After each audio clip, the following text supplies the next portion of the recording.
जय माता की। श्रावण मास के व्रत व त्योहार।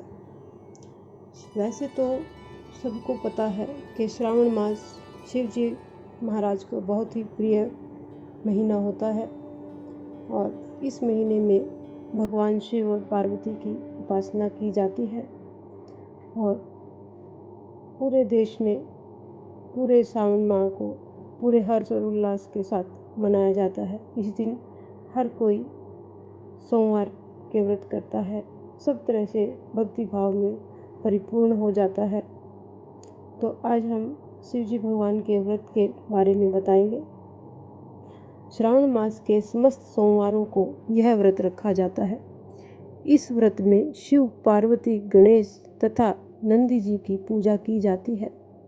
जल, दूध, दही, चीनी, घी, मधु, पंचामृत, कलावा, वस्त्र, यज्ञोपवीत, चंदन, रोली, चावल, फूल, बिल्वपत्र, दुर्वा, विज्या, आक, धतूरा, कमलगट्टा, पान सुपारी, लौंग, इलायची, पंचमेवा, धूप, दीप तथा दक्षिणा सहित भगवान शिव की पूजा करनी चाहिए।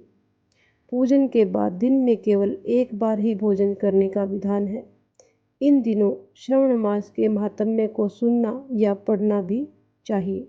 ये बहुत ही लाभकारी होता है। आज हम मंगला गौरी की पूजा करेंगे, कैसे की जाती है उसके बारे में करेंगे। सावन में जितने भी मंगलवार आए उतने ही मंगलवार को मंगल गौरी का व्रत कर पूजा करनी चाहिए।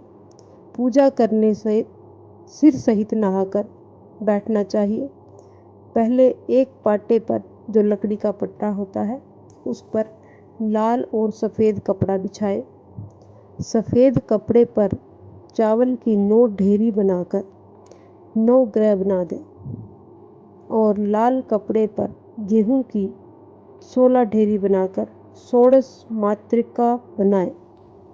यानी जो सफ़ेद कपड़ा है उस पर चावल की 9 ढेरी बनानी है और लाल कपड़े पर गेहूं की 16 ढेरी बनानी है और किसी पट्टे पर थोड़ा सा चावल रखकर गणेश जी को बैठाएं और पट्टे के पास में थोड़ा सा गेहूं रखकर उसके ऊपर कलश रखें। आटे का 4 मुख वाला दीपक बनाकर उसमें रूई की 16-16 तार की 4 बत्ती बनाकर जलाएं। 16 धूप बत्ती जलाकर पूजा करने से पहले संकल्प लें। सबसे पहले गणेश जी की पूजा करनी चाहिए, फिर जल, पंचामृत, मोली, जनेऊ, चंदन, रोली, सिंदूर, चावल, फूल, बेलपत्र, प्रसाद, फल, पंचमेवा, पान सुपारी, लौंग, इलायची, दक्षिणा, गुलाल आदि चढ़ाकर धूप दीप जलाओ। इनमें से अगर आपके पास कोई सामग्री नहीं भी होती है तो कोई बात नहीं, आप उसको छोड़ सकते हैं। इनमें से कोई भी चीज़ को आप इस्तेमाल कर सकते हैं जो आपके पास आसानी से उपलब्ध हो जाए। फिर कलश की पूजा कर कलश में पानी डाल दें। 5 आम के पत्ते लगाओ, 1 सुपारी, पंचरत्न लगा दें। थोड़ी सी मिट्टी, दक्षिणा आदि कलश में अंदर डाल दें। थोड़ी सी मिट्टी कोई भी और दक्षिणा जैसे 1 या 2 रुपया कोई भी सिक्का कलश के अंदर डाल दें। अगर आप चाहे तो उसके अंदर चांदी का सिक्का भी रख सकते हैं अगर आपकी इच्छा है तो, नहीं तो सिंपल जो घर में सिक्का होता है कोई भी सिक्का आप इसमें डाल दें।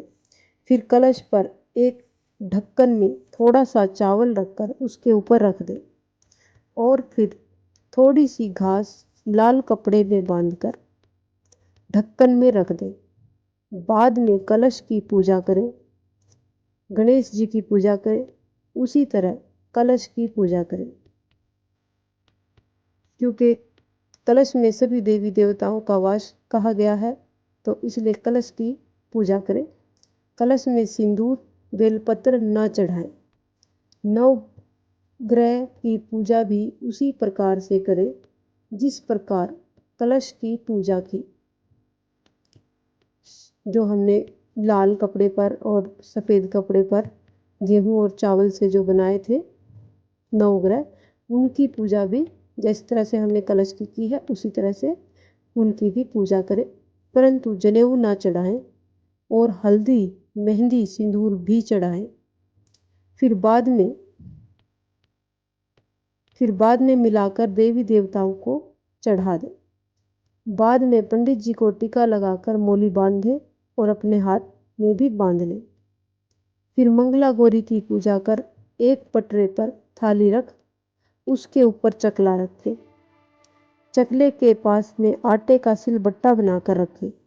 असली का सिलबट्टा नहीं रखना है, आटे का, आटे की जो गुथा हुआ आटा होता है उसका सिलबट्टा बनाकर रखें और चकले के ऊपर गंगा जी की मिट्टी में मंगला गौरी बनाकर रखें। पहले मंगला गौरी को जल, दूध, दही, घी, शहद, चीनी, पंचामृत से नहलाएं। फिर उसको कपड़े नथ पहनाएं। बाद में रोली, चंदन, सिंदूर, हल्दी, चावल, मेहंदी, काजल लगाएं। 16 माला चढ़ाएं। 16 आटे के लड्डू, 16 फल, क्योंकि 16 जैसे श्रृंगार कहे जाते हैं इसलिए 16 तरह की मालाएं और 16 श्रृंगार की सामग्री चढ़ाएं। 5 तरह की मेवा, 16 प्रकार के अनाज, 16 जगह जीरा जो हम छोंक में लगाते हैं वो वाला जीरा, 16 जगह छोटी छोटी ढेलियां जैसे लगा लें। 16 जगह छोटी छोटी जो हमारे घर में साबुत धनिया होता है उसकी ढेरियां लगा लें। 16 पान, 16 सुपारी, 16 लौंग, 16 इलायची, एक सुहाग पिटारी चढ़ाएं। माता रानी का जो सुहाग का सामान होता है उसमें ब्लाउज, रोली, मेहंदी, काजल, सिंदूर, कंघा, शीशा, माला, 16 चूड़ी में रुपया और अपनी इच्छा अनुसार दक्षिणा चढ़ाएं। जैसे जो चूड़ियाँ चढ़ाएंगे 16 चूड़ी उसके अंदर कोई सिक्का भी जैसे रख दे और दक्षिणा तो आप अपनी इच्छा के अनुसार से चढ़ा सकते हैं। पीछे कथा सुने और ये सब करने के बाद उसने अपनी कथा, मंगला गौरी कथा सुन ले।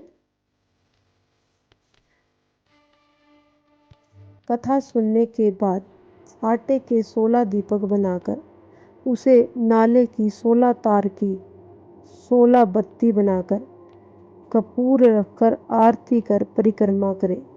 बाद में बायना निकाल 16 आटे के लड्डू का सासू जी के पैर छूकर दे दे। 16 लड्डू जो अपनी सासू माँ है उसके पैर छू करके उनको दे दीजिए। बाद में खाना खा लें। एक तरह के अनाज की चीज़ खाएं। जैसे अगर आप आटे से कोई चीज़ बनाई है तो वही खाएं। ये नहीं कि सूजी का हलवा भी खा लिया, आटे की रोटी भी खा ली, ऐसे नहीं। या तो हलवा भी आटे का ही हो। इस तरह से कोई भी एक अनाज, नमक नहीं खाना चाहिए। दूसरे दिन सुबह मंगला गौरी का विसर्जन करके बाद में खाएं। ये मंगला गौरी की कथा है और व्रत पूजा किस तरह से की जाए ये आज हमने इसमें बताया है।